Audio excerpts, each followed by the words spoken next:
Si Lolita Lolit Solis ay isa sa mga pinakakilalang pangalan sa industriya ng showbiz sa Pilipinas. Kilala siya bilang isang matapang, prangka at minsan ay kontrobersyal na entertainment columnist, talent manager at TV host. Sa kabila ng kanyang pagiging polarizing na personalidad, hindi may kakailang kanyang malaking ambag sa larangan ng showbiz journalism. Nanansan agad dapat, dun, on the spot. Malito, pa. Ba't mo pa pinabot kay Rupa? Di ba? Right out there. That's wrong. Pa. Palitan mo.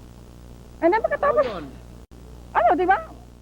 Ipinanganak si Lolit Solis noong 20 ng Mayo 1947. Lumaki siya sa mahirap na pamilya sa Sampaloc, Maynila. Bata pa lang siya ay pinakita na niya ang kanyang determinasyon at tapang sa pagharap ng hamon sa buhay.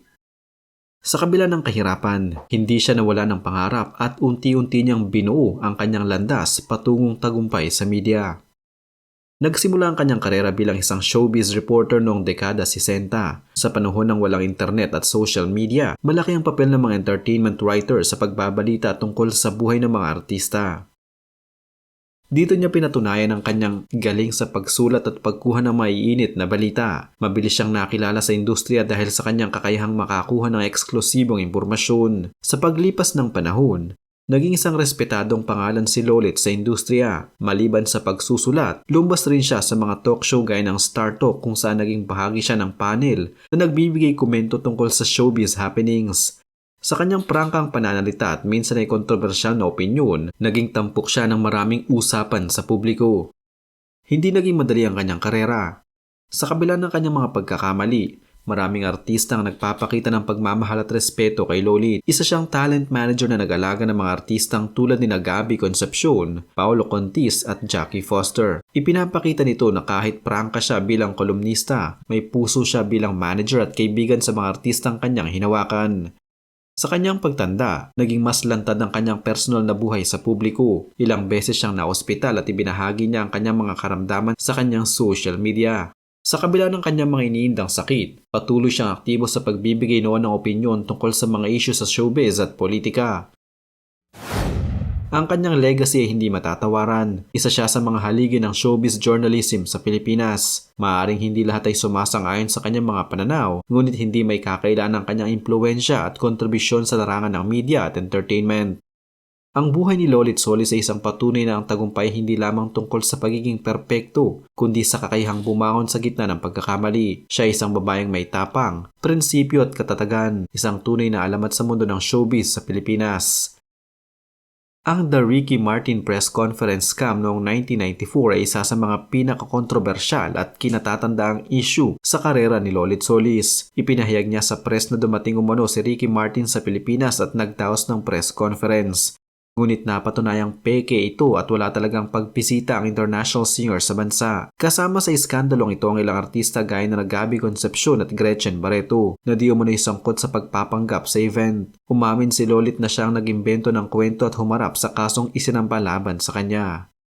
Kilalang prangka si Lolit Solis sa kanyang mga column sa dyaryo at sa mga TV talk shows tulad ng Star Talk. Madalas siyang magbigay ng matitinding opinyon tungkol sa mga artista na kadalasang nagdudulot ng sama ng loob sa iba. Ilan sa mga artistang naging laman ng kanyang maanghang na pahayag ay sina Piolo Pascual, Bea Alonzo at Heart Evangelista. Dahil dito, nagkaroon siya ng mga tampuhan at alitan sa ilang personalidad.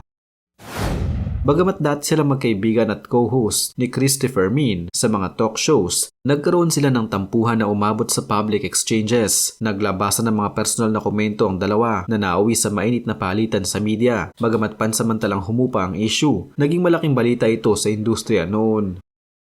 Si Lolit ay kilala rin sa paglalabas ng mga blind item na madalas tinutumbok ay sikat na artista o personalidad. Maraming beses nang inakusahan siya ng mga netizens at ilang artista na ginagamit ang blind item upang banata ng mga taong may personal siyang issue. Ito'y palaging nagdudulot ng tensyon sa showbiz. Si Lolit ay napuna na rin sa ilang pagkakataon dahil sa kanyang mga komentong itinuturing na body shaming o ageist. Halimbawa, nagbigay siya noon ng opinyon tungkol sa pisikal na itsura o timbang ng ilang artista na agad namang kinondena ng mga netizens bilang insensitive. May ilang pagkakataon na nadawit si Lolit Solis sa mga issue kay Nora Aunor. Sa kabila ng pagiging malaking Nora niyan dati, naging bukas siya sa pagpuna sa superstar. Naging dahilan nito ng hidwaan sa pagitan ng ilang fans ni Nora at ni Lolit. Isa sa mga pinakabagong issue mga bandang 2021 hanggang 2023 ay ang tila pagiging pro-Julian San Jose at Alden Richards ni Lolit habang pinupuna si Bea Alonzo. Lalo na nang lumipat ito sa GMA Network, nag-viral ang kanyang mga post laban kay Bea dahilan upang magalit ang mga fans ng aktres at magsimulang kampanya laban sa kanya sa social media. Dahil sa kanyang pagiging talent manager, inakusahan si Lolit ng ilang taon ng favoritism at paninira raw sa mga artistang hindi niya hawak habang binubuhat naman ang kanyang mga alaga. Hindi ito napatunayan ngunit nananatiling mainit na usapin ito sa showbiz circles. Si Lolit Solis ay isa sa mga pinakatanyag at matapang na personalidad sa larangan ng showbiz sa Pilipinas. Ngunit sa likod ng kanyang malakas na imahe, matagal niyang hinarap ang seryosong problema sa kalusugan. Noong 2022, siya ay nagsimulang sumailalim sa regular na dialysis dahil sa sakit sa bato at simula noon ay naging bahagi na ng kanyang araw-araw na buhay ang gamotang ito. Naranasan niyang mawalan ng lakas, mawalan ng gana sa buhay at makaramdam ng pagod sa paulit-ulit na gamutan. Sa kabila nito, pinilit niyang maging matatag at bukas na ibinahagi ang kanyang kalagayan sa publiko sa pamamagitan ng social media.